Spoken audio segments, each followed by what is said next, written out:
Welcome back to stock learning and portfolio management में channel में आपका फिर से एक बार स्वागत है। आज अपना नॉर्मली जो टॉपिक रहने वाला है वो आईपीओ के ऊपर होने वाला है। आईपीओ क्या होता है, उसको किस तरीके से आप उसमें लगा सकते हो डीमेट्स वगैरह में, इसके बारे में हम डिस्कस करते हैं।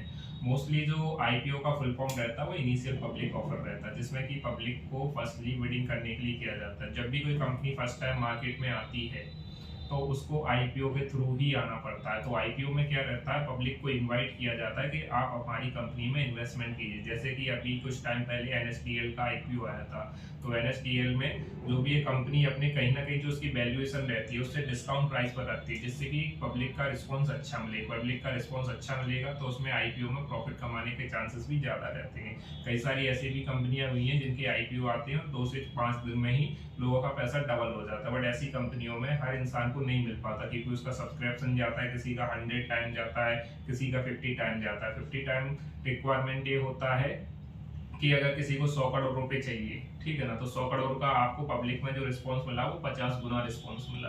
तो वहां पे आपके नॉर्मल तरीके से जो है जीएमपी, जिसको ग्रे मार्केट प्रीमियम बोलते हैं, वो अपने को 100 टाइम ही मिल जाता है। मतलब 100% रिटर्न 4 टाइम नहीं हो जाता, लेकिन उसमें से 50 लोग में से एक ही इंसान को मिलता है। तो काफी लकी लोग रहते हैं जिनको मिलता है, बहुत सारे लोगों को नहीं भी मिल पाता है। बट नहीं मिलने का इसमें कोई लॉसेस नहीं होता है। आपका जितना भी पैसा रहता है वो 2 से 3 दिन के लिए ब्लॉक रहता है, पर वो पैसा आपको रिफंड आपके अकाउंट में आ जाता है। जब भी आपको आईपीओ लगाना रहता है तो सबसे पहले क्या रहता है, जो भी आपका डीमेट रहता है वहाँ एक आईपीओ का ऑप्शन रहता है। आईपीओ पे जाएंगे, वहाँ पे आप करेंगे तो यूपीआई से भी आप आईपीओ लगा सकते हो, नेट बैंकिंग से भी। बट आईपीओ में मोस्ट इंपोर्टेंट ये रहता है कि आपका पैसा लगता है वो आपके डीमेट अकाउंट से नहीं रहता। अगर डीमेट अकाउंट में आपका लाख रुपया 2 लाख रुपए भी पड़ा है तो वो किसी काम का नहीं है। आपका जब भी आईपीओ का पैसा कटता है वो आपके सेविंग अकाउंट से कटता है, और वो सेविंग अकाउंट भी वो सेविंग अकाउंट होना चाहिए जो आपने अपने उसमें अटैच किया हुआ है आपके डीमेट अकाउंट में। वहीं से आपका पैसा डिडक्ट होता है। अगर आपका आईपीओ अप्लाई हो जाता है तो उस पैसे के बेसिस पर जो आपको शेयर्स मिलते हैं वो आपको डीमेट अकाउंट में आते हैं।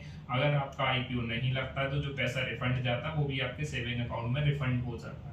तो वहाँ पे बिडिंग आ जाती है। नॉर्मल अगर कोई आप आईपीओ लगाते हैं, जो बड़े आईपीओ आते हैं उनमें आपका नॉर्मल तरीके से अगर रिटेल कैटेगरी में लगाते हैं तो 14,500 14,900 ऐसे 15,000 के समथिंग में आपके सारे आईपीओ आ जाते हैं। और अगर जो सेमी वाले आईपीओ रहते हैं, छोटे आईपीओ रहते हैं, इनमें आप नॉर्मली तरीके से लगाते हैं तो वहाँ पे आपको 90,000 80,000 1 लाख 1,04,000 इस तरीके के आईपीओ रहते हैं। तो आप कोई भी आईपीओ अप्लाई कर सकते हैं। आईपीओ अप्लाई करने के लिए सबसे पहले उसकी बैलेंस शीट्स वगैरह देखी जाती है कि इसका ग्रे मार्केट प्रीमियम कितना आता है। तो बहुत सारी वेबसाइट है, वहां पर भी आप ग्रे मार्केट प्रीमियम देख सकते हो।